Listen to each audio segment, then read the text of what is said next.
Hi, kia ora, and welcome to Creative Connections, where we have beautiful, inspiring conversations with artists living in Aotearoa, New Zealand. I'm your host, Mandy Jarkic. Natalie Gelder is an emerging multi-disciplinary artist born in Yorkshire, England, with a current focus on figurative oil paintings. Nat moved to New Zealand in 2016 in her early 20s, and she's currently based in Auckland. In this episode, Natalie shares how creating likeness in a portrait has become a challenge, too tempting not to take on as she's got older, becoming thirsty for something that felt more difficult and less forgiving. As a mum of two boys, her sons have become treasured subjects that she never feels bored of capturing in her work. Natalie explains what she gains from entering her paintings into New Zealand Art Awards and the success she has had, becoming a finalist and runner-up in a number of awards, including the Parkin Drawing Prize and the Adam Portraiture Award. We talk about synesthesia, a word I stumbled on every time I said it in this chat, and what it is, how it presents for Natalie, and the ways it influences her painting approach. Nat shares her techniques for capturing likeness in a face, painting flesh, the paints she likes to use, and how she likes to apply them. I recorded this chat while we were staying in Turkey, early October 2025. There is a video recording of our chat, which is available on my website, creativeconnections.nz, and you can also find videos of other guests from the last few months. And from now on, all of our chats will be recorded on video and stored here on the website. You can also access all of the podcast episodes on the website, so you don't have to always listen through your podcast app. And there's also blog posts for every artist on our blog, which is on the website, and that just has a really lovely selection of artworks from the artist, especially the artworks that we actually speak about in the podcast, and then has all the relevant links for accessing the artist. Natalie Gelder, thank you for joining me on Creative Connections and sharing your beautiful practice with us, and also your reflections of life as an artist in New Zealand. And ngā mihi, thank you for listening today. Good morning, Natalie. Good morning. Good to see you. Well, good afternoon here. Yeah, that's so strange, isn't it? Yeah, morning for me, afternoon for you. Yeah. Thank you very much for coming on to Creative Connections. Thank you for inviting me. Yeah, You're it's welcome. cool. So you were born in England and now you're living in Tamaki Makaurau in Auckland, West Auckland. So can you tell us a little bit about what you love about living in New Zealand? I think the main thing is like the vibe. It's a way different vibe from the UK. It's really quite relaxed and it's quite a chilled vibe. And even though I'm in Auckland and it's still a bit of a rat race, I just enjoy the fact that it's a little bit more nature oriented, And I've got two kids as well, so being here, it feels like they have a bit more of an outdoor playground compared to where I was from. Yeah. Yeah, it's good. And you were born, as I said, in England. Can you tell us a little bit about your childhood? Yeah, I was born in Doncaster, which is in South Yorkshire. And I grew up in a little suburb called Hexthorpe mainly. It was originally in Rossington, but then I grew up in Hexthorpe. And yeah, I just came from quite a simple upbringing, really. With my mum and dad and my little sister. And we did lots of drawing, lots of art, lots of creative stuff. But yeah, I didn't do too much traveling when I was younger. I think the first time I got on a plane, I was about 20, 21. So I got real thirsty to adventure around and see bigger things and expand, on what I was doing and what I already knew. So I think that's what gave me the itch, to come. And how old were you when you came out to New Zealand? I think I was 21, 22. I already had a friend here who was the same age. She was from Doncaster. And she originally I wanted to move to Italy because my dad lived there for a while.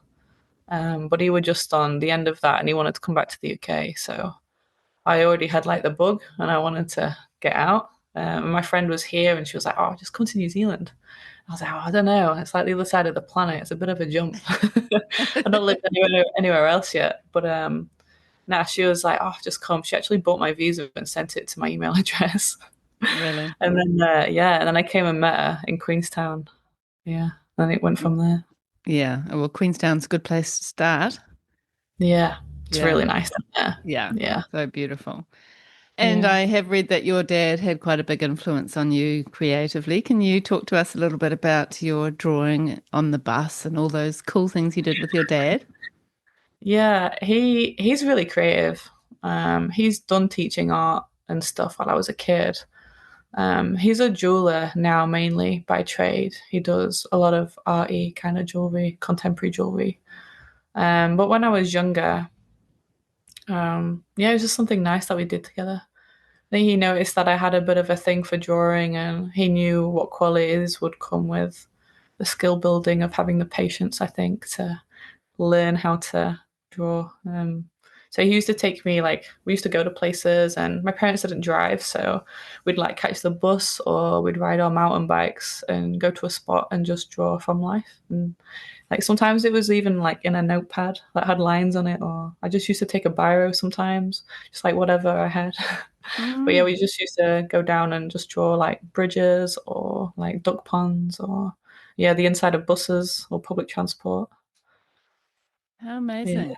Yeah, and that's such a great way for you to kind of think in a bit of a multimedia way, I suppose, instead of sort of thinking I have to use paints or I have to use charcoal or whatever.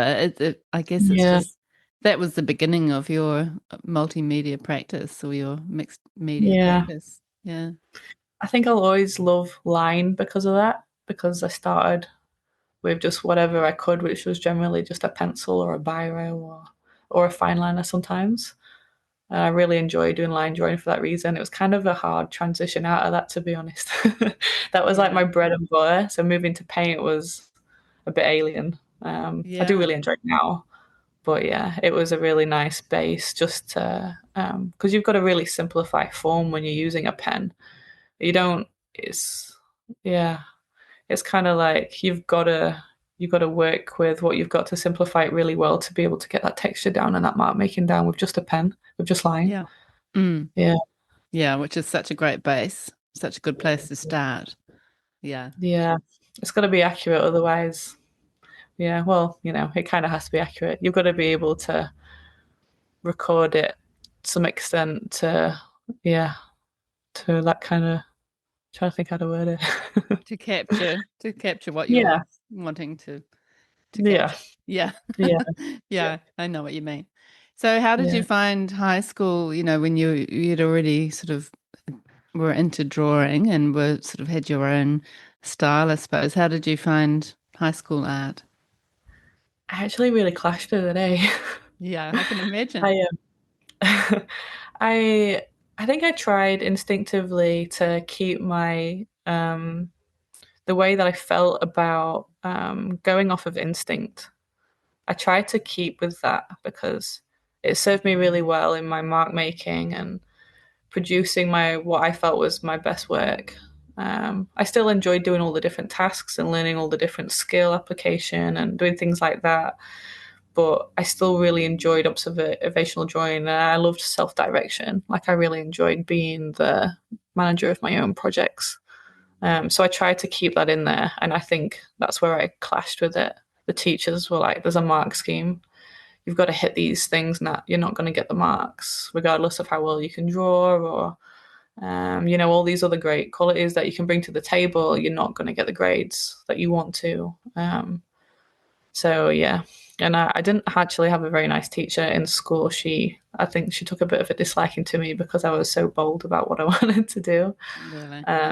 So yeah, so I ended up leaving. I ended up leaving sixth form, and then I tried again in college. I wasn't really going for the qualification. I just wanted something fresh and new to keep me in my practice. I just wanted to stay proactive and pick up some new skills and socialize with other people that had similar minded approach. But I found the same again with the mark scheme and stuff when it actually came to earning the brownie points that the department wanted me to get to be able to say that they'd, got everyone over the line and stuff. Yeah, we clashed a little bit, I think, when it came to scoring my marks. When I tried Mm. to, there was boxes to tick and there were, yeah, it wasn't really Yeah. for me. Yeah, and that's the downside of being in an institution, I suppose, is that Yeah, sort of trying to put you into a certain box and, you know. yeah. I had some really great tutors. There was a guy called Graham Firth. Him and his missus who worked at the school that I was at, they were great and they were very like good influences at the time for me that really encouraged me to keep a hold of that self-direction and stuff. Mm.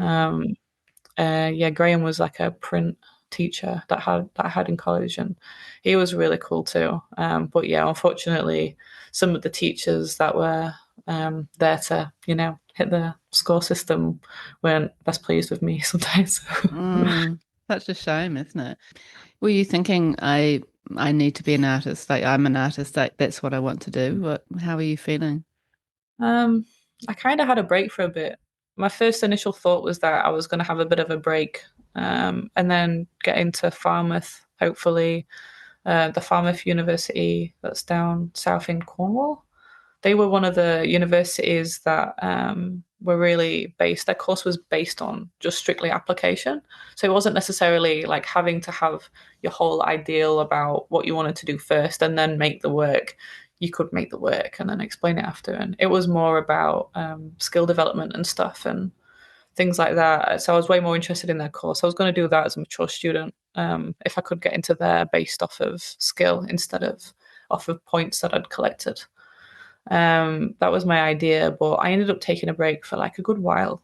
And then it was when I came to New Zealand. So I must have had about 5 or 6 years off. I still sketched in between and I still drew. I took on practicing more stuff with acrylic markers and things like that. And just having a play with different things that I enjoyed that were still pen. I still was doing heaps of pen stuff at that time, but it was when I came to New Zealand and that I had kids that I was like at home and looking for something that was fit in with my, free time. Well, you say free time when you've had kids, but the time that you have while you're at home and you're not working and things like that. That was the time that I was like, I think I'm going to try and pick it up because I think if I'm going to try and do it and apply myself and commit to it, now is going to be the time. Mm. So, yeah, Yeah. it was Oh, that's during great. COVID actually. Oh, really? Yeah. Oh, Yeah, wow. that's when I started to take the plunge and I bought some paints during COVID. Oh, that's so good. So, how old are you now, Nat? I'm 32. 32. Beautiful. So that's great that you've discovered it. Now, do you feel like you're an artist, a practicing artist? That's how you feel. That's your job. Is that how you're seeing yourself? Yeah, I'd say so. I knew that no matter what I was going to be doing, like if I tried to pick up another job and stuff like that, I knew that I was always going to be doing this anyway. So I thought I might as well give a go at trying to put some bricks in the wall while the kids are growing up and I'm focusing on them as well. Um, yeah, just to try and apply myself and give it a go. So I probably, yeah, this is the most I've been a practicing artist, I think. Mm. Which is so good, and it feels like it's just awesome that you've found that and that you're pursuing that. Yeah, your Yeah, dad must be pleased. yeah. I think deep down, I think he would have liked me to pursue landscapes a bit more. I know Really? he loves landscape. He still draws landscapes now, like he loves them. He does do portraits sometimes, but yeah, I just took so heavily to portraiture. Like I love drawing faces and painting faces. Mm. But Yeah. yeah, he is chuffed that I'm pursuing it because I put it down for a bit, and he was the one that was like, "Come on, Nat, you should pick it back up." And I was like, Yeah. "Okay, Isn't that yeah." great? Yeah, it's good Mm. to have that support. So, can you tell us a little bit about your practice and describe it to us and, especially to people who haven't seen your work before?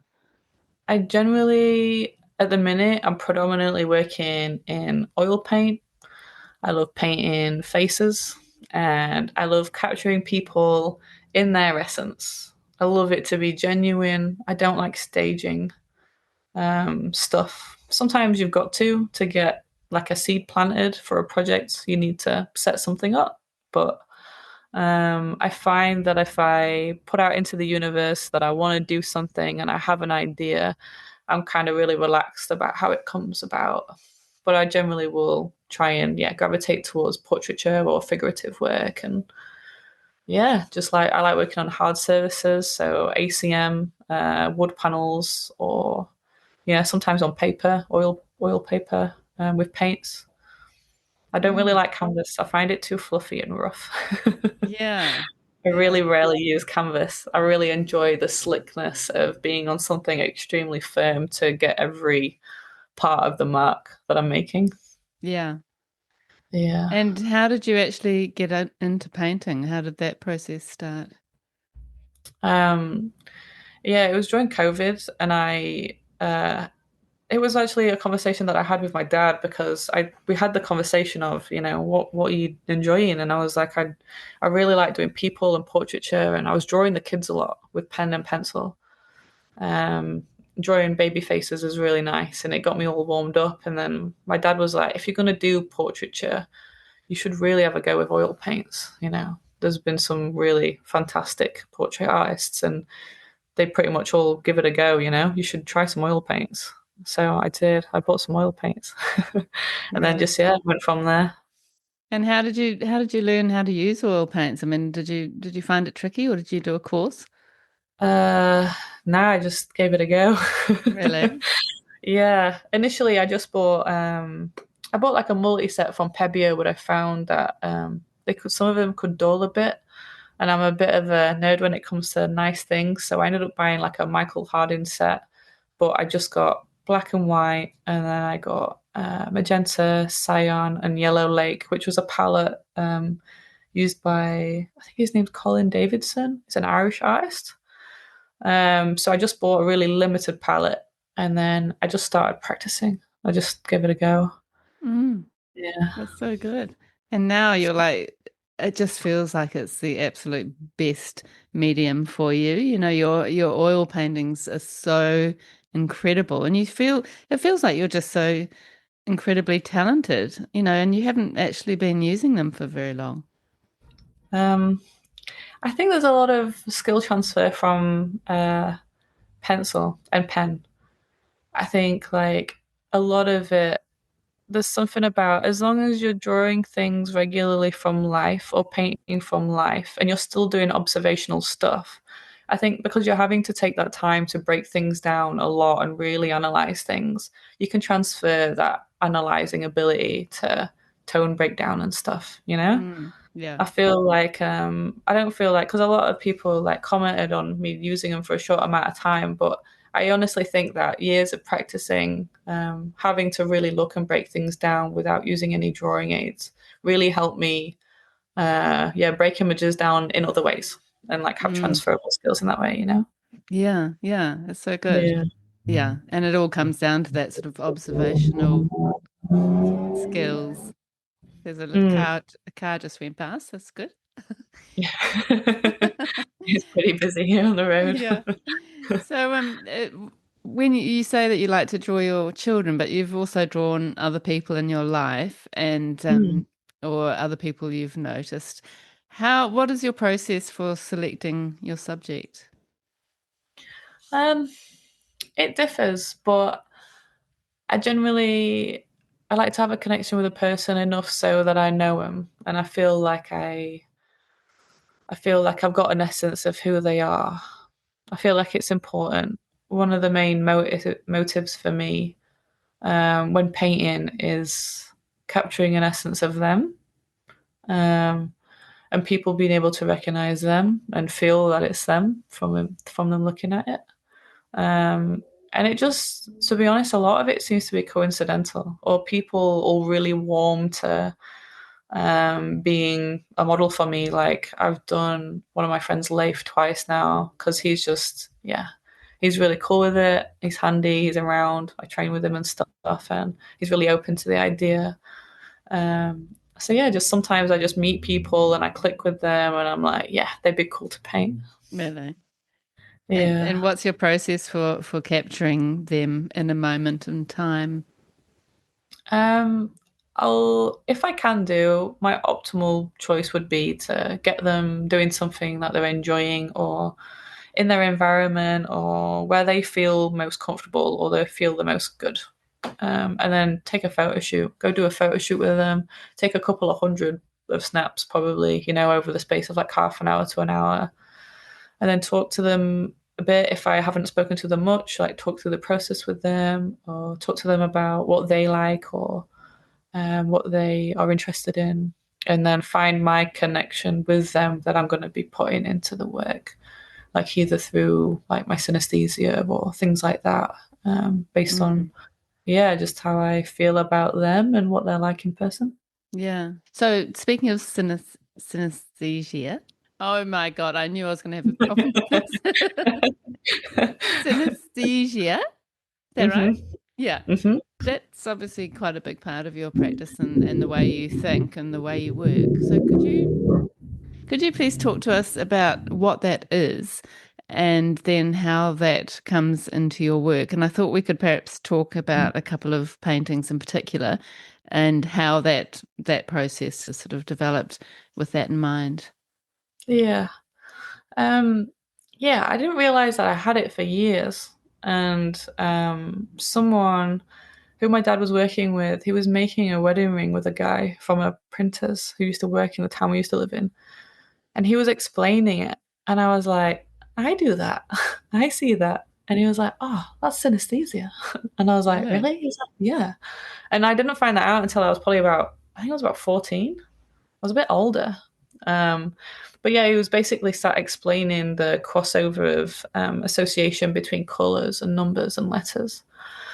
And I was like, yeah, I've got definitely got a color code for the alphabet and for numbers and for like days of the week and stuff. That's just an automatic like set code.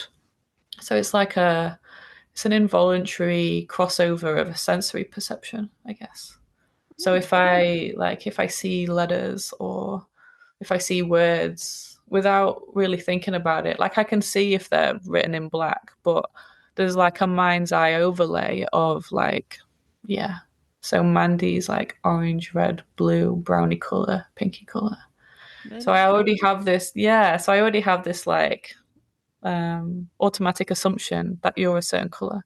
And sometimes they kind of, if they sit well together, it's kind of like they're quite autumny colors, So they, yeah, sit quite Interesting. well. I'm Like an glad to hear there's a little bit of pink in there. yeah, why is pink? So yeah, the first and the last letter usually stand out quite a lot. So if it's like orange and pink, sometimes the middle ones can kind of get a bit noised out the bigger the word gets. And sometimes, yeah, they like the person themselves as well ends up looking like the color because I meet them and realize that they are quite an orange person. Or I don't know. It's like it's a bit bizarre, but it's That's just an really automatic thing that I interesting. have. Yeah, I can imagine that's just how you think, and you think probably thought that that's how everybody thinks, kind of thing, until you sort of get a description or a definition for it. Yeah, I've recently looked back into it online because I haven't looked too much into it. I think it's quite common, the one that I've got. It's called grapheme color synesthesia. There's a few others as well, which are like in my mind's eye, when I think about the year, it's kind of like a cuboid cut into slices, like a loaf of bread. And they're each a different color. So January's green, February's blue. And apparently, having that 3D holding space and structure in your mind when you think about space or time, that's also a different type. Um, but yeah, I don't know. Interesting. And do you feel like that is sort of dominates your thoughts quite a bit? Is it there a lot and you're having to kind of acknowledge it and process it? It can be quite quiet, to be honest. It's kind of like you can really tune into it. It's like you can focus on it and you can zoom into it, and it can become a main feature of whatever I'm doing if I want to listen to it. Or I can just let it sit in the background, really. So it's not too interfering. Sometimes it feels like a bit of a clash if I'm doing stuff. Sometimes I forget people's names and things like that if they are like Felicity and Harvey are a similar color. And sometimes like I know that's a male and a female, but if I have like two names that are similar color, sometimes I'll call them the wrong name because in my mind that it's similar, or sometimes it Mm, clashes in that way, but it's rare. Usually it's more of a good thing other than a bad thing.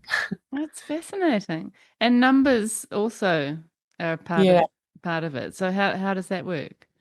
yeah. They just have their own color. They all have their own color code, and I tend to have an association between similar forms and those color, whether it's letters or numbers. So like three is orange, and like M's orange, and like W's orange, and E's orange, and Mm, everything with three prongs is orange, if you get what I mean. So yeah, like yeah, automatically, for some reason, my mind has put together anything that's of a similar shape, whether it's like three or three prongs, or yeah, they're yeah. all orange. So there's like a whole interweb of color and letter association. Like my name's Natalie, and to me it's blue. And like it's the 14th letter of the alphabet, and 14's blue, and N's blue. And yeah, I don't know. My mind has given me this automatic grid Mm, of like that's, color cross association. yeah. It's so interesting. And do you feel like because you feel very much like you're blue, do you Yeah. does that come through in other ways in your life, do you feel? Um, Maybe. I really love the color blue. I'm really like drawn to the color blue. Like the water here is gorgeous. It's such a nice blue in New Zealand in the summer. Like I love stuff like that. That color is ace. It's definitely my favorite color.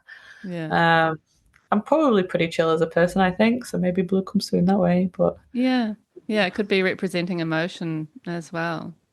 Yeah. yeah, yeah. And Sometimes it does. do people with synesthesia all see the same colors for the same numbers? Or is it No. completely different?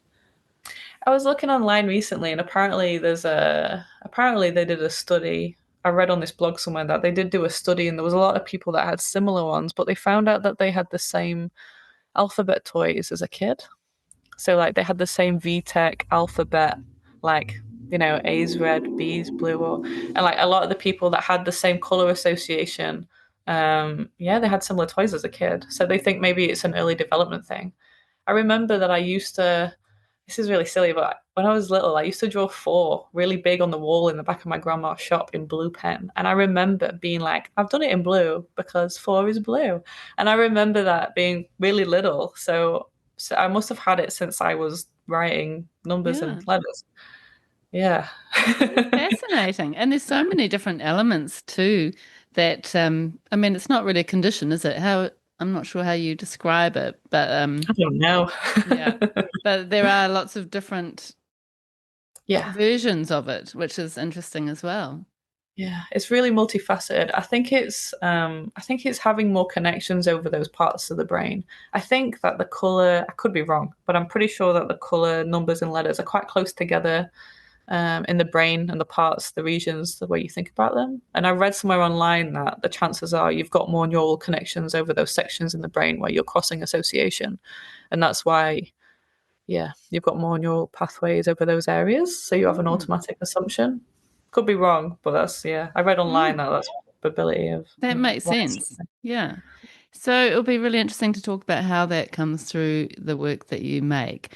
So let's just start with the Jago Neal painting. Um, yeah. what did you actually call that? I can't remember. The Jago Neal painting? Yeah, to me it was the Jago painting. Yeah, yeah. So Jago is the manager of Kumu Arts, and you're Yeah, part of that family, as am I. And he's a yeah, great guy, and has yeah, really built this incredible community around Kumu Arts. So, yeah. can you tell us, why you wanted to paint him and how the synesthesia sort of influenced the way you worked on that painting? Um, that one was for I think he was just putting out a thing asking local artists if they wanted to be a part of that exhibition, and it was based on local people in Kumu. And I messaged him and I was like, "Oh, I'm guessing that you're already taken." And he was like, "Nah, no, I don't think. I think he said like not many people had drawn him, or painted him." And I was like, "Oh, really? So can I do you?" And he was like, "Yeah." yeah, that'd be ace. Um, so yeah, I got him to send me through a reference photo, and that color blurb in the back of the image is like in my mind's eye how I see the colors of his name. So yeah, there's like the J is green and the A is red, and yeah, I just like put them together and I fuse them. I experimented with like a few different ways of how I'm trying to show you how I associate it. So it was really plain. I really was experimenting with how I laid those colors down, but that's the fuzz of the colors that I see with his name. And Mm. I thought with them being quite a similar tone, I could use black and white on the top to draw him and try and keep an image of him sharp still without it looking too messy and too interfered, and just keep it real clean and keep with them being different colors so close together to try and not create mess and use. I think the base was oil paint, but then I ended up going on top with charcoal and white charcoal for the Mm. highlights. Mm. Yeah. Beautiful. It's such a great painting, and you've absolutely captured him. Like, there's no doubt it's him, which I was is really happy with that one clever. because, Yeah. yeah, there's something about that image as well. He took a great reference photo. The light was really nice. Sometimes it just lines up right. And yeah, it just lined up really well. Yeah, he must have been really stoked with that. Yeah. Yeah, Yeah. he's got that now. Oh, Yeah. that's good. Yeah. So, I mean, it's so interesting, isn't it? With trying to capture a person. I mean, I personally don't know how you do it. I just the way you can capture eyes that you've got their expression, through paint. I just find, or through any medium, is quite incredible. How do you work towards getting that absolute likeness? Uh, I don't know. I feel like I start with the eyes generally. Um, and I try and start and focus on the focal point and keep that the main place where I spend most of the time. And I try and, yeah, keep that the main focus by giving that the most love. I think I play around with them a lot. It doesn't start off with the same likeness. I also try to not generically think about what it should look like, and I try and really zoom into what the actual breakdown of those shapes are.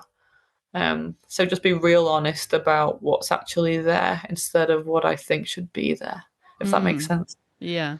Um, and I think that helps because if you really take the time to break down the shapes when analyzing anything on a face, it can really bring out character that you would miss otherwise.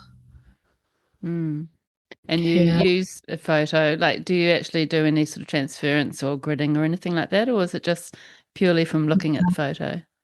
Yeah. I just get the most satisfaction out of doing it all from scratch.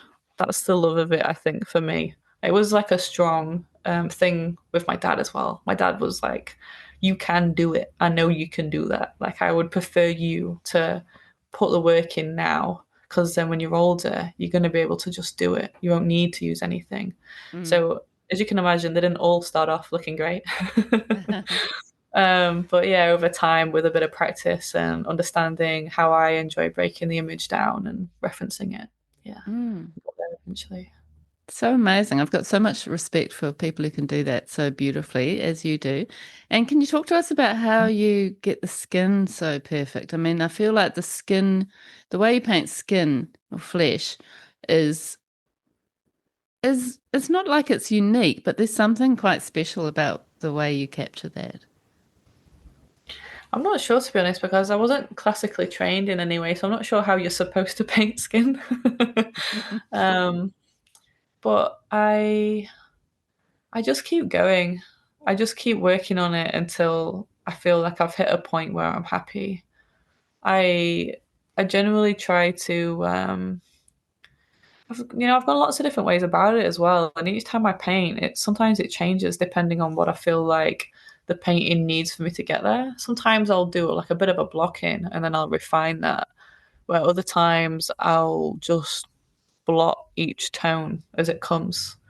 Like if I have a tone on my brush that's of a pinky hue with a slight hint of purple, I'll just blot that on the section where I'm doing it, and then I'll realize if there's anywhere else that has that color, I'll blot it there too, and I'll do like a slow build up of just trying to just merge these different tones together as I have them on my brush. Because I don't pre-mix paint either. I don't pre-mix colors, or I just do it all neat generally. I just Really? mix them as I'm going. Yeah. Ah, interesting. Yeah. That's amazing. And there are so many different colors and tones and shades and tints in skin. It is quite incredible, isn't it? Yeah. There's Mm. so many. When you actually look at a piece and you break it down, I think that's a lot of what helps hold character in a face as well, because um obviously you can still very do it very well with mixing paint and mixing those pre-colors and hitting those colors really nicely beforehand. But I think it's a face is so multifaceted. There's so much character. You can break it down to really, you can really break down a face. And I think that mixing as you go really helps you hit every tone that you want to hit in each section, and it just pulls life into it. For me, Mm. it just works. That's just what works for me. Mm. So you say when you say mixing as you go, just having it on your brush and then working it on the surface that you're painting on. Yeah. Like I'll have a palette and I'll have like sometimes I'll put red, yellow, blue. I now use purple dioxide purple. It's really, really deep purple. I really enjoy that color. And I'll use two reds now. I'll use a cadmium and magenta. I'll use two blues.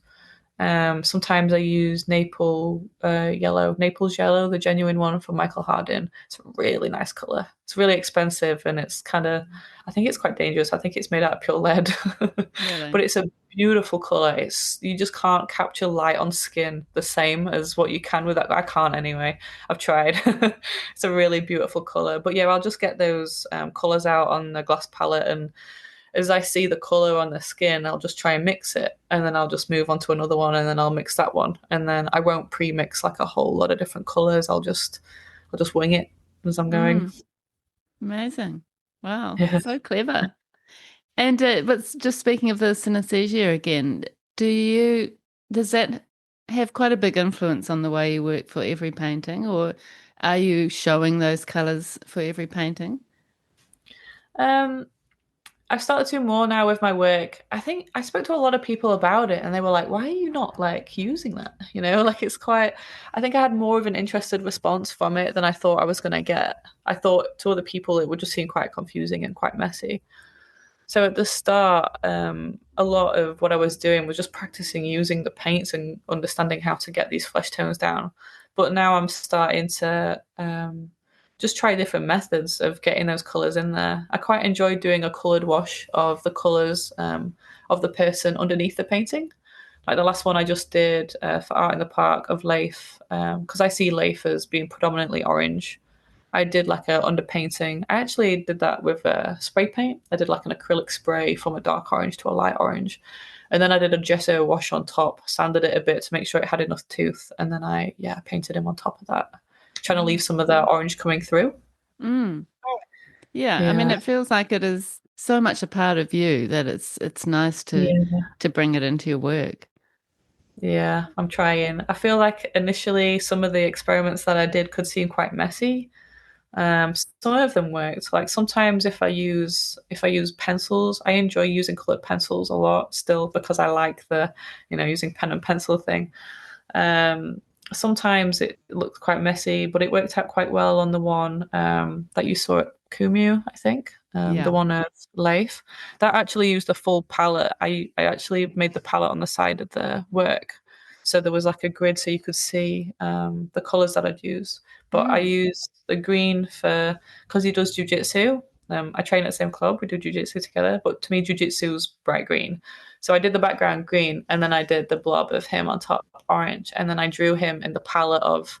I wrote the different word code down. So I think it was life, jujitsu, MMA, Oliver, and I picked all the colored pencils out that I had in my set of those colors of those letters, and then I used them as like the key code. I used them as the color palette to, do the drawing.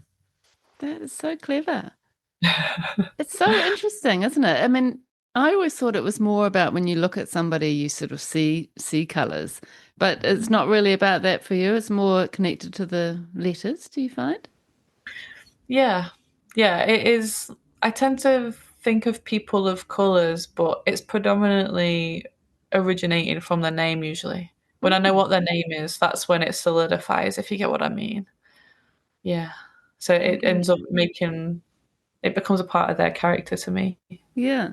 So when you met me first, did you see my pink and orange without knowing? Well, you knew my name already, I guess. But if you Yeah. met somebody and you didn't know their name, are you sort of seeing color before you connect with the letters?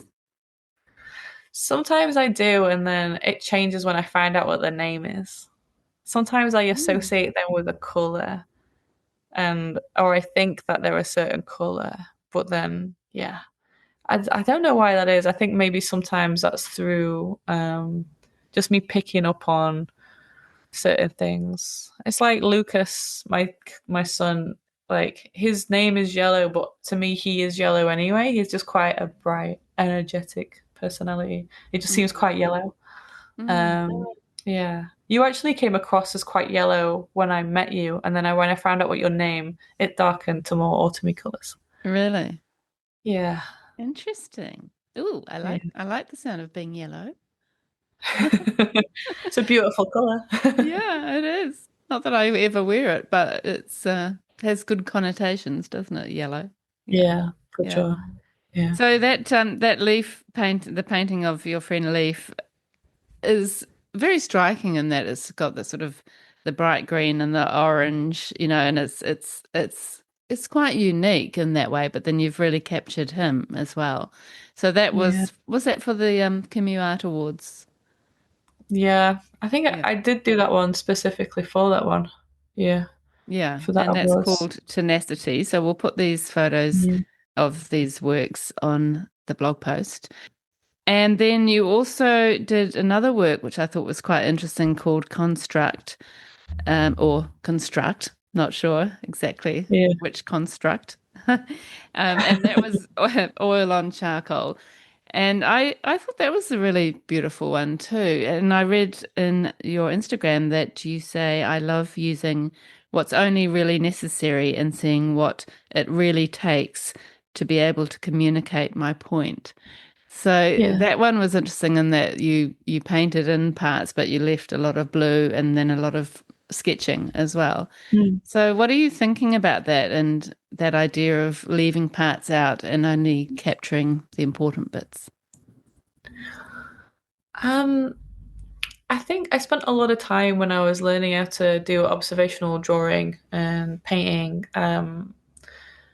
I tend to try and go off of how I feel when I'm progressing through work. And sometimes I found it really tedious to get every little last bit of everything in. And I started just getting really attracted to the idea of do I really need all that in there? And I really like the linear skeleton of work because I enjoyed using pen and I grew up using pen and pencil and predominantly doing line work and being really selective about how you create those lines and shapes to capture something. I feel like I really refined that process and I really enjoy that because I generally use straight lines as well. I really enjoy that jagged straight line application to cut down those shapes and capture them as minimally as possible, but still managing to get them. And sometimes it feels like a bit of a pity to get rid of them and to go over them. I think it's important to, if you want the character of somebody, to have the character of their face and their skin. So I really enjoy working with capturing flesh. So sometimes I'll do a work or a sketch or a drawing, and I'll spend a lot of time rendering the flesh and the skin. But any clothes or anything like that, I just leave the construct still in and then Mm, just leave it blank. yeah, Yeah. which I love. It's really, really effective and beautiful. I really like the simplicity of it. For Mm, me, it draws your eyes to the right point. I don't really want to, I mean, like some people do fabric beautifully. I've got some friends that do some really beautiful fabric. But for me, I find it quite tedious. I've Yeah. got a friend called Tracy. She does it gorgeously. And I always say to her, like, I take my hat off to you. I just don't have the patience to do all Mm. that part. Like, to me, the juicy bit is getting the face and getting it looking like them. And it also helps me get through work as well. So Mm. I'll do, a piece and I don't have to spend an extra 40 hours on doing the clothes and the bit that I don't necessarily want to do and I don't feel like needs to be there and I can start something else. Yeah, and I love that. I love that attitude that you're like, no, I'm not doing that. Yeah. Yeah, which Like is as an great. artist, you get to write the rules, right? So Exactly. And it's interesting because, with a figurative portrait that often is expected, but I think it's quite yeah. brave of you and very creative of you to it's almost like you're finding your new style based on what you can't be bothered painting. Yeah. I listen a lot to a guy called Rick Rubin. Have you heard of him? Yeah. Yeah, and his like creative book is amazing, but he talks a lot about the ethos of like going with your intuition and, writing your own rules on how you want to apply yourself in your creative thing and kind of like throwing the rule book out and listening to your inner voice on how you want to apply yourself to your creative practice. And Mm. I found it really like reaffirming, because I knew that's what I wanted to do. But obviously, in my area of doing portraiture, it is usually expected for you to create this full, it at the start it felt like it wasn't worth the same unless I was filling the full thing in. Yeah. But over time, it just doesn't feel that way anymore. I feel like I'm drowning out parts that I can leave simple and nice on their own if I'm Yeah. overworking it. And it's such Yeah. a beautiful combination of your amazing painting skills and your amazing drawing line skills, mark making. Thank It's you. nice to be able to put them both together. Yeah, I do like the fact that it's keeping them both in there. It's Mm. been a bit of a slow transition, I think, with each piece of like, especially with painting. I'm starting to do it with painting, but I leave a little bit less and a little bit less. But I've got to a point now where I can quite boldly leave like large sections and yeah, be really happy with it. Yeah. And do you feel like that's a time thing or a confidence thing? Bit of both, probably. The piece that I did for Art in the Park recently, I didn't know if that was gonna be taken that well from the general public, and I try not to have that in mind while I'm making it. But I thought when I get there, like maybe it won't be taken as well, because there is big parts of it that just aren't painted, and I left it as it was, and it actually drew lots of nice attention. Lots of people commented on it saying that that was what they liked about it. So that was cool. That it was Mm. also what I wanted, and also what was like well received from an audience, I guess. Yeah, that's great. Yeah, I mean that's sort of the icing on the cake, isn't it, in a way? Yeah, it's Yeah. nice if it's taken well. Yeah, that's Yeah. always it is affirming. And I guess it's sort of a bit of a point of interest in a way, it really I can imagine it brings people in because they're quite intrigued by this slightly different approach. Yeah. Yeah, I think so. I think sometimes it's nice to step out of your comfort zone of what feels safe because that ends up getting you making a consistent choice throughout your work, which ends up developing that style, right? It's your Mm, consistent choices that you make throughout your work. So, yeah, I think yeah. so. And it's quite amazing in a way. You haven't been painting that long, but that you've kind of gone down that road and started to develop that style, which I guess you don't use every time you make a painting, but it's quite great that you've achieved that in the short amount of time you've been working in a way. Yeah, yeah. It just felt natural. I feel like if I'm at a point where my progressions stopped or halted, I just won't paint. I get to a point like before that painting that I did last, I had a bit of a break. I think it was about 5 months. I didn't do any painting for a while, and it's because I was trying to do things that I wasn't wanting to do. And then the guys from Art in the Park got in touch with me, and they were like, "Do you want to come back this year?" And I didn't really have the time when they messaged me because I just had a break. I didn't really have the time to fill a booth or anything. And they were like, "Oh, you can just do one big statement piece." And I was like, "Yeah, That's me. Really? So that got me pumping again. I need to be doing things that I want to be doing. So I actually find it hard not to be doing those things that I'm intuitively drawn towards. Otherwise, I just kind of like drop my practice a little bit and I kind of fall out of Mm, love with it. yeah. And what Mm. happened with your sort of 5 month hiatus? What caused that, do you think? Oh, it was when I broke up with the kid's dad, and I was just going through a phase of refinding life with the two kids on my own here. So I actually wanted to do work throughout it, but it just wasn't happening. I was putting pen to paper. Everything I was doing, I was like, no, it's not working.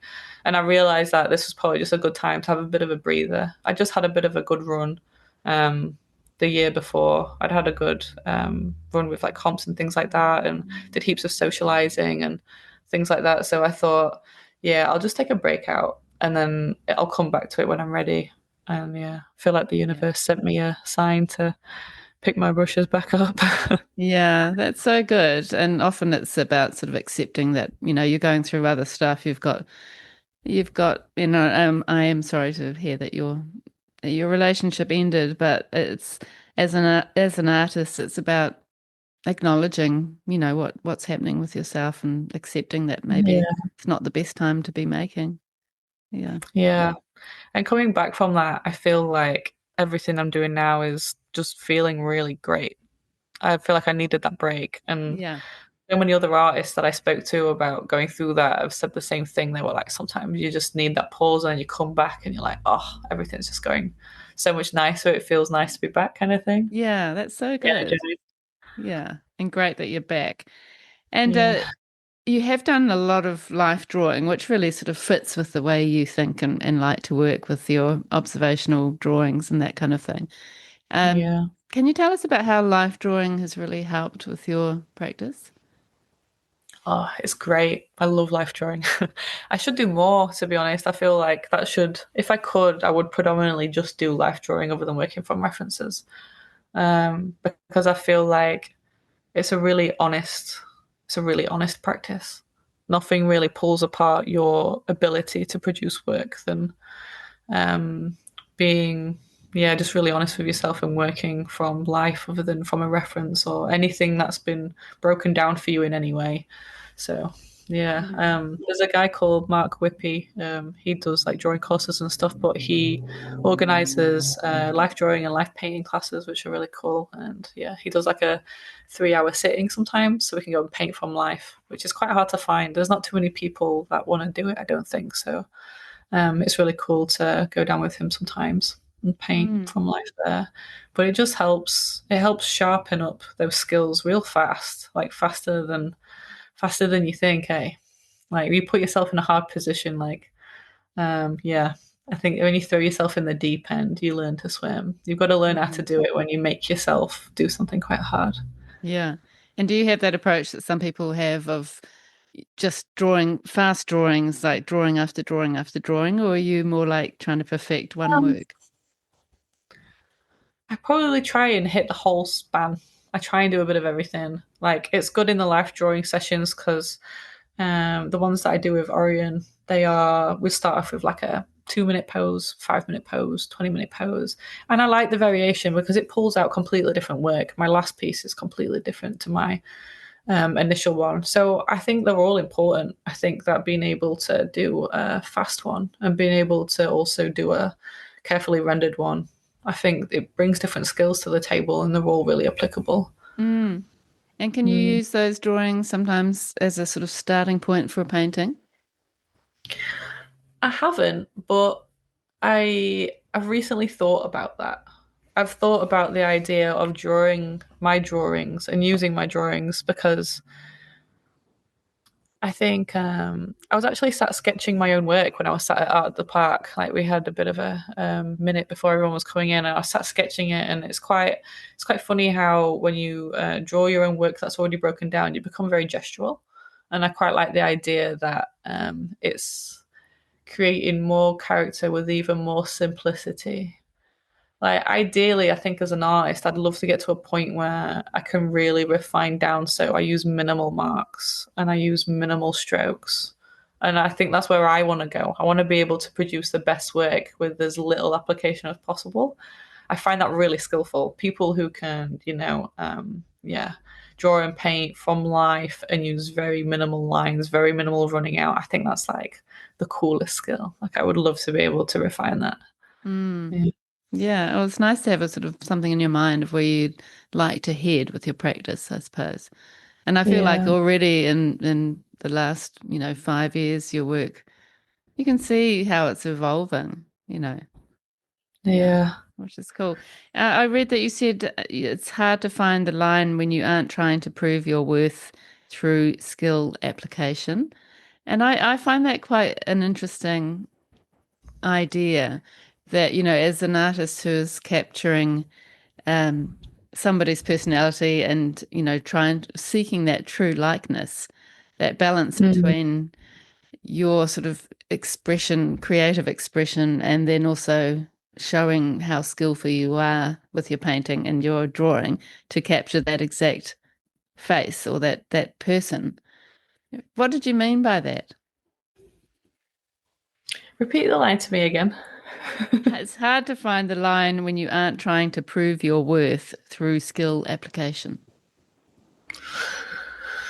I'm trying to think how I can break it down. I think when you're trying to prove yourself with a painting, you really can over render. You can really over render the image. And you can really go outside of, like, how I said I like being self managing and I like going off of intuition with work. I feel like it can be really quite difficult to separate yourself from feeling obliged to fill in that full image and fill in that full painting and leave what you want to leave. It was along those lines of that ethos that I'm trying to keep to. Um, and yeah, it can be hard to let go. I think it's a bit of an ego thing. I feel like you want to show somebody that you can make something really, really look like it, but there's so much more to talk about when you manage to capture them with less. So I feel like you have to let go of, like when you start off as well with an Instagram account and you're trying to get followers and a following and people that are interested in your work, you start off with realism. You find that they fall in love with your ability to capture somebody and capture the image really well. And I think like there's a bit of a gap in between that and that next step of really turning things down where you don't think it's going to be as well received. So yeah, I found it a bit of a transition, trying to get to this more minimal place with the line. Um, yeah, but yeah, it's Yeah. basically the ethos we were talking about of just letting go Yeah. of the ego and just doing what you actually want to do. Yeah. And then, Yeah, yeah, I can totally understand that. And also, people's expectations of you and what the kind of work that you make, getting trapped yeah, into that box. yeah. Because I'm quite fast shifting usually as well. If I feel like I'm riding a wave of something else, I'll quite fastly like, this is what I'm doing now, Yeah. and I'll run with that. And I try to, blinkers on and earmuffs on. I try and ignore what anyone else is gonna think of it, and I try and just run in that direction. I'm pretty lucky in the sense that it's been pretty well received, and Yeah. it's nice to get some positive feedback. But that comes last. I try and I think that I produce my best work when I'm being honest with myself. Mm. Yeah, Yeah, definitely. That's so good. Well done. And thank your you. glow bear work, which is amazing, which is, I presume, one of your children at night time with Yeah, holding a nightlight type thing. Yeah, which yeah, is incredible. And I feel like that's a different approach again, where you've really been thinking about light or lack of light. How did you yeah. approach that one? I actually wanted to try and create depth without using any black, and I wanted to practice really trying to break down what's actually creating that tone. And it's using that purple again that I really like, that really deep purple. That was a lot of the background was using that deep purple. But yeah, I had this beautiful reference photo and it wasn't staged. He was laid in his bed and he was hugging his bear. And I was like, I'm going to go take a photo, stay there. And I went and got my phone and I came back and I took a quick photo of him. And I do that a lot. Like I collect all these different images and I have all these different folders online of things that I might want to paint at some point. And yeah, I just pulled it up and I was just like, oh, I just want to have a go at it. I think it'll make a really nice image. So just through curiosity, really, of wanting Yeah. to see if I could capture the warmth that I could see in the image. Yeah. And Yeah. you've got the darkness, but also the kind of light coming off the night light, which is and the sort of orangeness of that. It's such a Yeah. beautiful contrast. And yeah, it's quite a unique painting, I think. I really love that one. Thank you. Yeah. I Yeah. really like some of the old paintings where, to be honest, I don't study them probably as much as I should, but there's quite a few that I like that are at candlelight and things like that. And the simplicity of having the just surrounding highlights from that single light, I think it's really beautiful to be able to hone in on. Like what I like about, just keeping that focal point and area in the painting and knowing that you can really focus on that and make it really juicy and really nice to look at. Yeah. So yeah, I just thought I'd give it a go. Yeah. It's great. You totally nailed it. It's amazing. And now and then you do like to take your glasses off and paint. So in a way that I guess you're not seeing the image that you're working on as clearly. What's that all Yeah. about? I think I think when I had my glasses on, I realized that I was really over focusing on detail and I was creating a lot of noise and frustration for myself, especially in the early stages when I was painting. Um, and when I took my glasses off, it felt like it just made more sense. I was seeing the tones in a way that I could actually create looser brushstrokes and looser mark making that came together just as well as if I'd have done it with my glasses on. And now when I'm painting, if I have my glasses on when I'm painting and then I realize I've got my glasses on, I'll realize that's why it's not going as well as it normally does. And it's now ended up a prime part of my practice. I don't paint being able to see it 100% anymore. Really? That's so Yeah. interesting. Yeah, I thought at first when I started doing it, I was like, oh, I need my glasses on. I need to be able to see everything. I need to see like, every little bit of what makes it up. But um, like a part of me feels like, because I'm quite short-sighted, and I feel like part of it is I'm just meant to be able to sit back and zone out and get rid of the noise a little bit. Mm, Because it just, for me, it makes painting more enjoyable. I use bigger strokes. I'm just more broad. It's just a nicer experience. And that's what it's about, right? You're trying to create that space where you can be as creative as possible and you yeah. can produce your best work. And I just find that I get to that place better if I don't get too caught up on, yeah, teeny weeny bits and I can try and look at it better overall. It helps me zoom out. Yeah. That is Yeah. so fascinating and probably very helpful for some people listening because, we have talked quite a bit about artists wanting to loosen up a little bit and, maybe that's a good approach. Take your glasses off, people. Yeah. I mean, Yeah. for the eyes, I'll probably keep my glasses on if it's something that I know that I need to hit really like, Yeah. because the eyes have got so much in them to be able to create that depth, to be able to capture them. But yeah, for like big parts of big paintings, especially hair and things like that, I was just really getting like mentally frazzled trying to.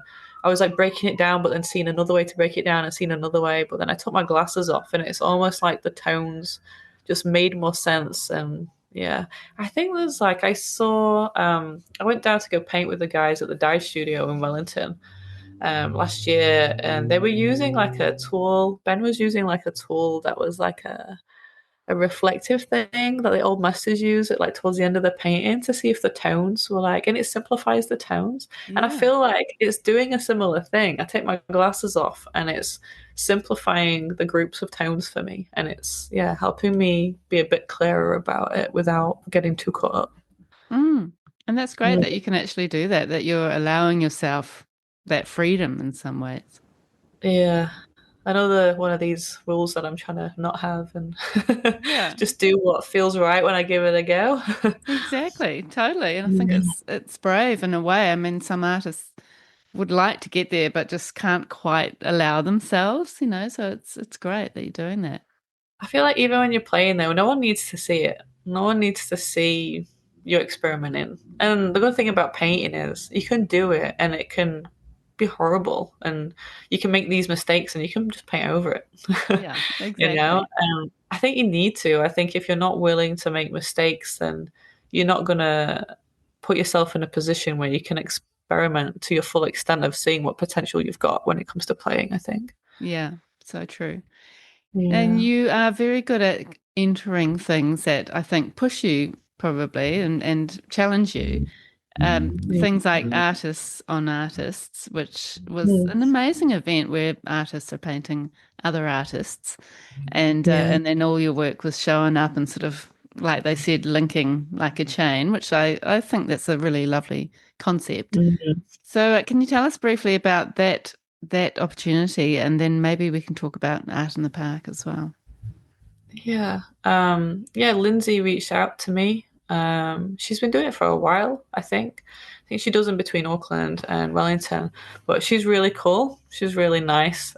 She's really chill. I think she does neurobiology, neuroscience is more of her main thing. But she does all this cool art stuff as well. So yeah, she organizes this exhibition and yeah, it was just really cool. I got to go and meet the person that I would be painting, which ended up being Steve.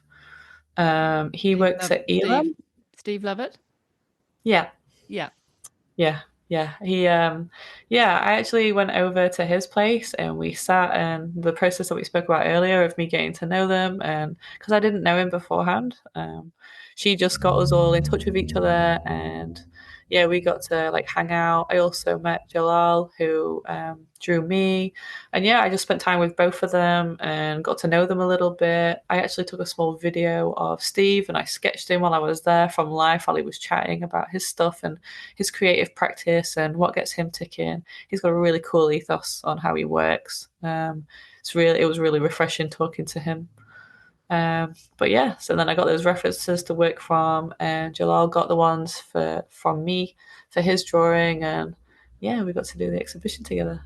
That I sounds liked that great. exhibition beforehand. I followed her doing that exhibition, and I thought that's really cool because I love Yeah. portraits, obviously. Anyway, I thought that's a really nice idea of creating that lens, being able to see through everyone's lens in sequence. I Yeah, thought that I was love really that. cool. It's such a great Yeah, concept. And that was shown at Studio 122 in Auckland, wasn't it? yeah, Yeah, I love yeah, that. And the painting that you did of Steve, and maybe Steve might like to come and join me on the podcast sometime, would be nice. Um, yeah. that was very blue. So were you thinking blue, like that was his big color that was coming through? I actually sat and spoke to him for a while, and my initial thought was that I was going to create it because he's got quite a short name. I thought I'm going to create the full image with the full color palette from his name. But then, as I got talking to him, he was wearing a black shirt, and we sat at his kitchen table, and he actually was like, "I'm actually quite averse to color." And I was like, really? He was like, yeah, I'm quite like, I actually, some colors I really like and I'm okay with, but yeah, I'm quite averse to color actually. And I found that really interesting. And I thought, I'm not going to go crazy with the full color palette. I'm going to listen to him and I'm going to try and pay homage to him and who he is and incorporate that. So it started off with the purples.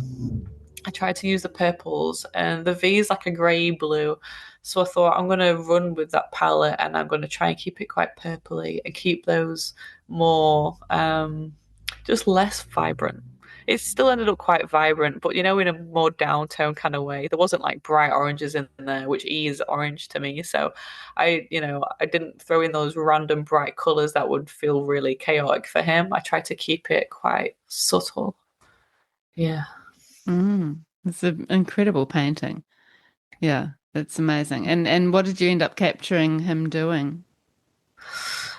The image that I got of him, he was sat at his kitchen table talking to me. He was just talking about his practice and his work and what he loves to do and where he ended up going. He told me how he was starting and he worked in print and things like that. And yeah, I just sat and talked to him about his process and yeah, I met his cat and He gave me some bay leaves out of his garden, and it was really wholesome. It was really nice. He's Oh, a really that's lovely guy. lovely. It was Yeah. really lovely. Yeah, it was a really nicely, yeah, just all fell into place. But yeah, Mm. What a great yeah, experience. I mean, aside from the actual mm, painting, just that connection, and yeah. it's kind of community building too, isn't it? Yeah, yeah, it's really cool to connect with him. It was funny as well. Like he's actually quite well known, and I put my image up of him. Also, I think they uploaded the image up of him on Instagram, and I was tagged in it. And I had friends that are from Art in the Park that were like, "Oh, that's my teacher. He's my print teacher." And I was like, "Oh, cool." And they're like, "Oh yeah, how come you're?" And I was like, "Oh, it's just this, exhibition that I'm doing with these guys." And yeah, it's cool how it all interlinks. Yeah, that's so good. Mm. And Art in the Yeah. Park, which is, probably most of the listeners know, but is an event at Eden Park in Auckland every year. And the Yeah. last one has just been. Your first one was at 2023, your first Art in the Park? Yeah. Yeah. Yeah. So I'm always quite Yeah. fascinated with how portraiture goes down with people who don't know you or don't know the person that you've painted, or Yeah. whether they want to own a portrait of somebody that they don't know, and especially when you've painted the person who you really have a connection and a relationship with. How do you find Mhm. sales go in that kind of environment? I think if there's anywhere to sell work, that's a really great place. They get a lot of people through. It's really popular. That was also my question when I was originally going in. I was like, I'm not sure if this is going to be too personal for people. I feel like in the UK, it's very different. Their attitude towards owning a portrait is more seen as art other than it being personal. I think it's way like polar opposite here. Um, but I have had sales through Out in the Park. I do sometimes. There was a guy that was interested in that piece this year, but I didn't sell my big one of Leith this year. But I feel like with a big statement piece that was more expensive, that was probably going to be presumed other than having a booth where I had more, more affordable pieces. But I've seen a lot of portraiture there sell Yeah. and go really well. Yeah. So, but they have such a vast variety that I think, like, with pulling in a crowd that big, you've really got the pick of choice of what kind of style of work you want to own. They have lots of different things in there. Yeah. And do you Yeah. find being there and being able to talk to your viewer or your audience is helpful?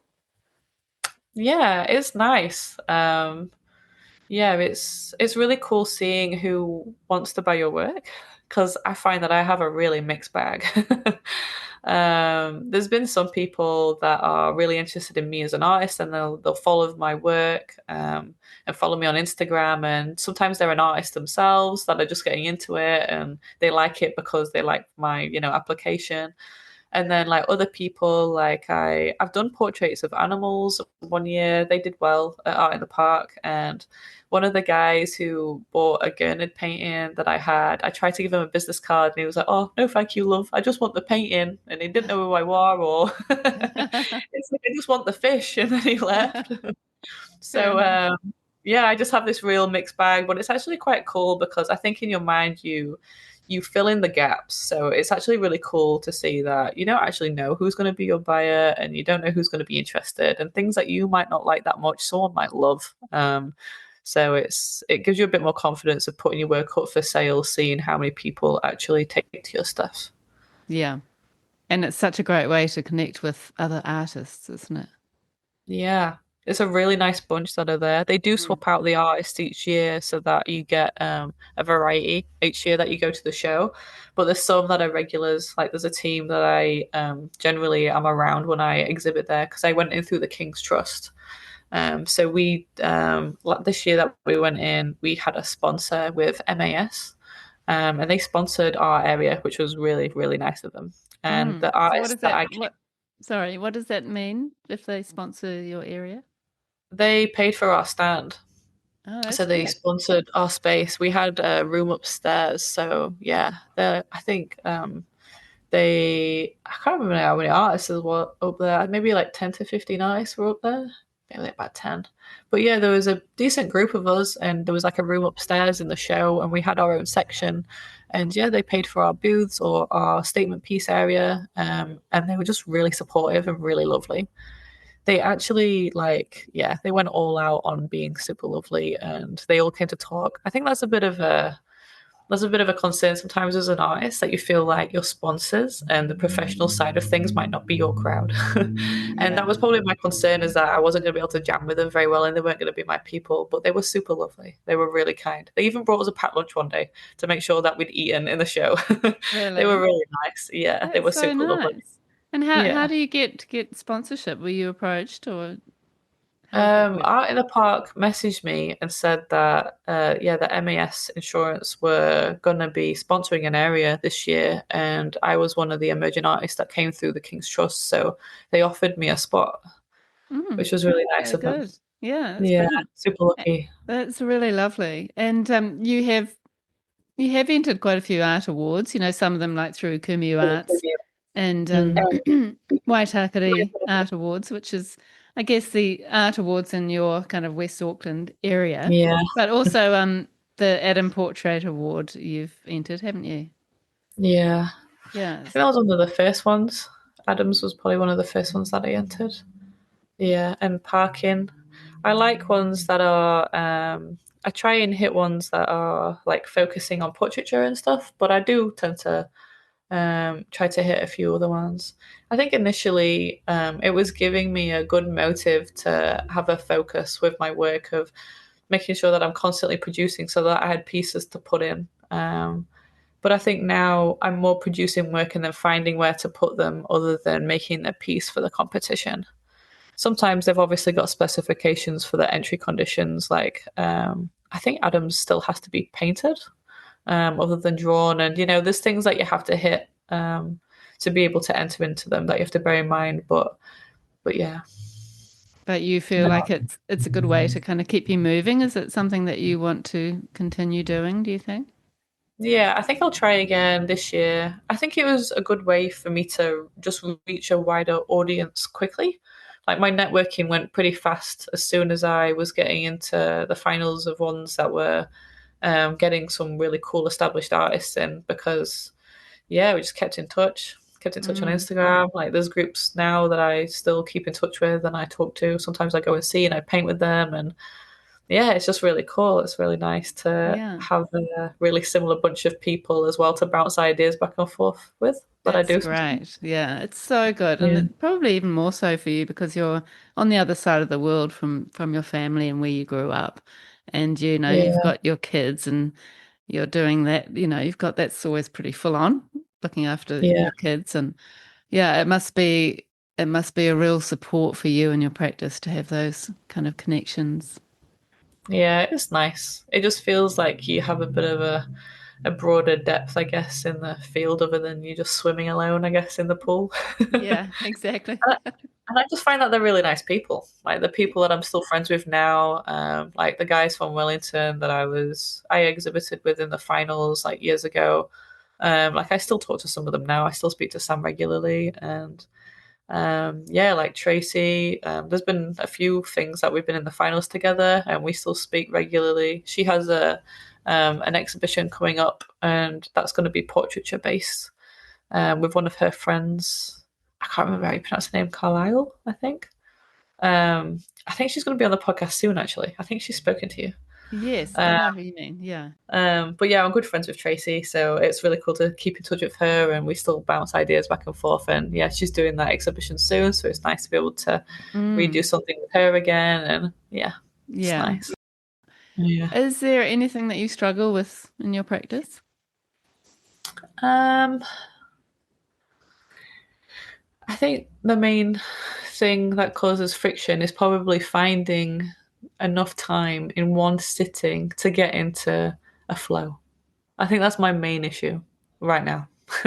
Because I have young kids and my schedule of work either runs through the night while they're sleeping, and then I'll come home and have a nap during the day while they're at school, or I'll try and fit some time in during the day. I work best at night though. That's just my brain works better when the whole world has stopped for some reason, on Yeah. this side of the world anyway. So I think, yeah, that's probably my biggest stint at the minute is finding a long enough period of time to something magic just starts to happen past 3 hours. As soon as I've worked for 3 hours and I start to go into like an autopilot, and I zone out a little bit and I'm less tense and I'm just in what I'm doing, I just produce better work. So I Yeah. think my problem at the minute is trying to get into that position. Yes, I can understand that. And do you have a special light or anything that helps with the nighttime painting? I'm using two LED strip lights at the minute. They're like writer's desk ones and they've got a clamp on them. So I can clamp them to anything as I'm working. Because I work with ACM, they're pretty handy to screw to the top. But I've just ordered some nice studio lights, some video ones. But they're coming from overseas, I think. So they'll be here in a couple of months. Mm. Hopefully, they'll be Oh, really nice. yeah, that's exciting. Do you have a studio where you live in your house? I use my garage. Yeah, that's my studio at the minute. I'm really lucky in the sense that it's really big and it's got high roofs and it's just a nice space. Everyone that comes in is like, "Oh, this is a nice place to paint in." I'm like, "I know, I'm super lucky. Like, it's just That's a so nice good. space." Yeah. Yeah, so that's where I'm predominantly painting at the minute. Oh, that's brilliant. And do you have any little rituals um, around studio life or painting? Um, I tend to have a matcha first. I tend to make myself a matcha. I've been Yes, having a matcha before painting for like the that's last my 10 new years. it's my new favorite thing. I've just discovered it. Somehow I managed to get a matcha here in Turkey, and it was Oh, like, oh yeah. my God, it's delicious. It's so good. I just find that I'm not a coffee drinker. I don't drink coffee. It just rattles me too much. It's funny, I worked as a barista for years, but I just don't, yeah, I don't get along with coffee too well. But the theanine in matcha is really calming for me. And I Mm, find that it helps to keep the mind noise at bay. So, yeah, I'll make myself a matcha and then I'll, yeah, just head out to the garage, make sure I've got some nice music on or a podcast. I tend to bounce between the two. Yeah, it's either creative or neuroscience podcasts generally. And mm. then, yeah, I'll just set up and start to paint, try and relax into it. Yeah, and you do that sort of Monday to Friday quite religiously. I haven't been since I had my break, to be honest. But yeah, when I can do, it tends to be me trying to work at night. I try to work at night and do that once the kids have gone down at about 8 o'clock, and then I'll try and wrap up about midnight to 1 o'clock Oh maybe. And wow. then You don't paint during the day at all. sometimes I do, but I find that I I just get distracted. I would love to think that I could just come back from dropping the kids off at school and get tucked into painting, but I find a lot of the time I'm just blinded by things that I need to do around the house, and I find that I get quite easily distracted with my day-to-day things that I also need to have going on. And I train a lot as well, so throughout the day I'll make sure that we've got a training gear and the kids' lunch is packed for when we're down at the gym and things like that. So Yeah. I find it's best that when the day is done and everything is done and everyone's sorted and tucked up in bed and it's quiet, it's a really good time for me to get my flow on and everything else is all the noise is gone. Yeah. Just You've yeah. done all you've gone through your to-do list kind of thing during the day. Yeah, I totally understand that. Yeah. And it's Mm. nice sometimes it's like your sort of your quiet time and you it's like it's almost like the nighttime is this sort of extra time that you're not thinking I should be doing these other things and all that other Yeah. like you say the noise. So yeah, I can see that that would be your little haven time. And I don't work in natural light either. I work just under with like flesh tones being so temperamental and with the light changing throughout the day. I found that when I was painting, like in daylight, I was just chasing my tail, just changing it all day. Because it's just got to be so accurate for it to look right. So, yeah, I tend to shut all the lights out in my garage. Like, I don't have any windows. I have a door and I have a big garage door that I can open if I want to do something standing in daylight, but I have it shut and I have my lamps on. So it can be beautifully sunny outside and I will miss it if I am inside Mm. my garage all day under artificial light. That's so interesting. You'd think it would Mm. be the opposite in a way, but to get the exact right colors, you'd think you'd need the light. Yeah. Yeah, it changes though so much from morning till afternoon. It Mm. changes a lot. So the temperature of the colours that I'm working with, they start to look like they're not right from the reference to the painting after a few hours. Yeah. If I get a good stint, if I'm doing it for like a good chunk of the day, like throughout the day. So yeah, I find that if to save the frustration of me chasing my tail, I can do like the skeleton of it under natural light. That's nice. Doing like the underneath the pencil marks and the line work in natural Mm. light. But yeah, when it comes to the color time, I shut all the light out and I have my light on. That's fascinating. Amazing. And so, what would you say to somebody, an emerging artist like yourself, starting up, or even somebody sort of earlier in their journey? What advice have you got for them? I would just try and keep out all the noise from external sources and just really listen to yourself, because the path that you're going to end up on that's probably going to do you the most justice as an artist is probably not the one that you're thinking you're on right now if it's early. There's just so much to explore. Just don't feel limited by what other people are expecting you to produce. The idea in my mind was that I was going to slowly build up a foundation until the kids were in school, and then I was going to try and hit the ground running. So I think it's been like, I've been really fortunate with like awards and things, but I feel like they're all just slowly contributing, I guess. Yeah. The Adam's Yeah. Portraiture one was a good one for me. I think that opened my eyes to the higher level of quality of work that I got to exhibit with. That was a good eye opener.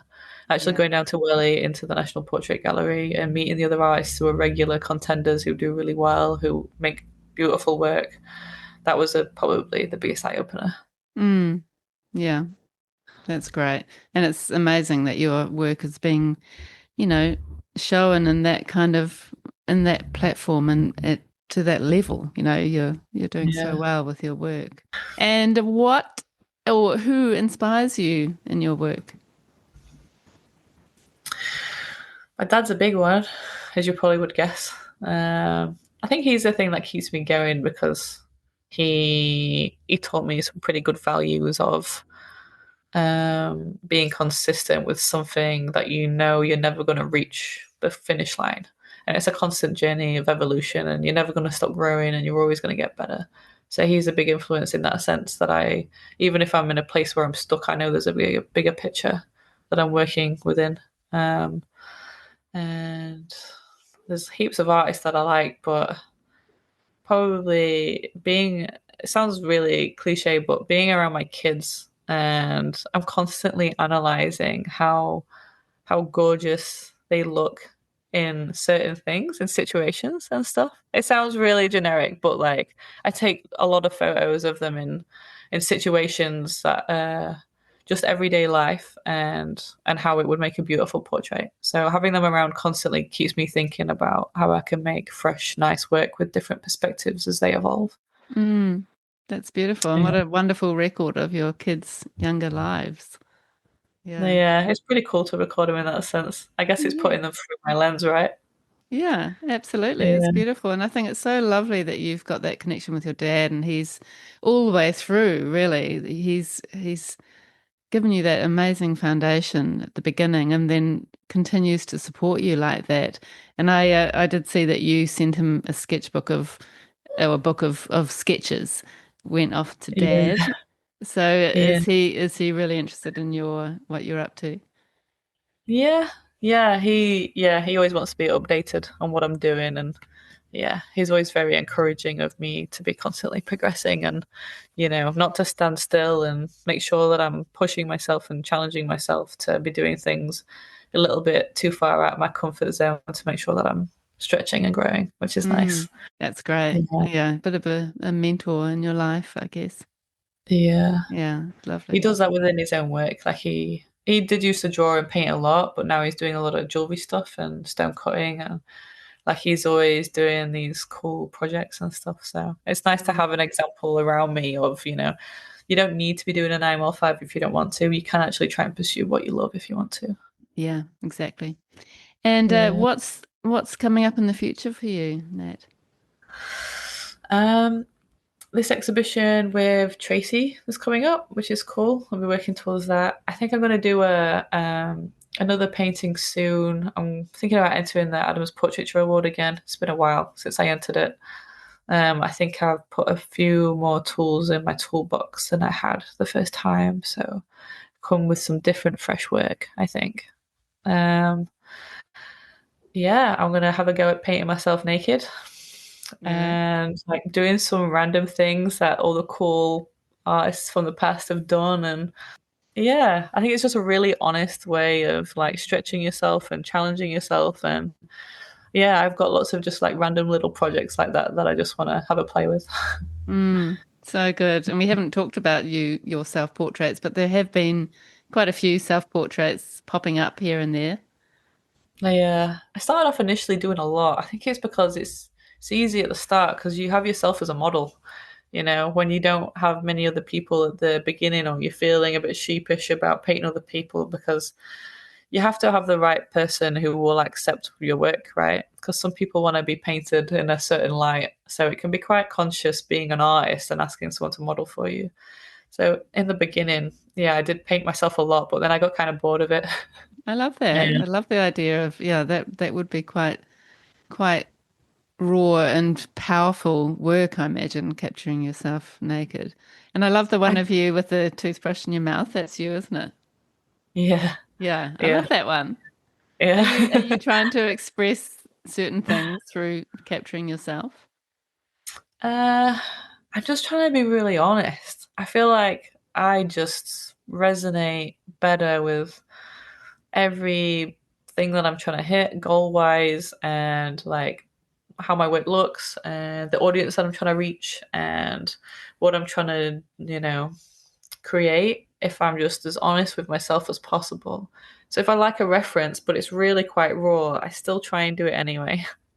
And I think that if I paint myself naked and do something so like brutally honest, I feel like there's no room really for misconception in there. It's going to be an honest display of my skill, and it's going to be an honest display of, yeah, of who I am as an artist. It's all going to come out. You can't really hide anything there, not even me. So, Mm. Yeah, I love it. That's a great challenge. Yeah, brilliant. yeah, Oh, well, Nat, thank you so much. It's just been so interesting and fascinating and talking about, things like synesthesia, that one, that word that I still have trouble with.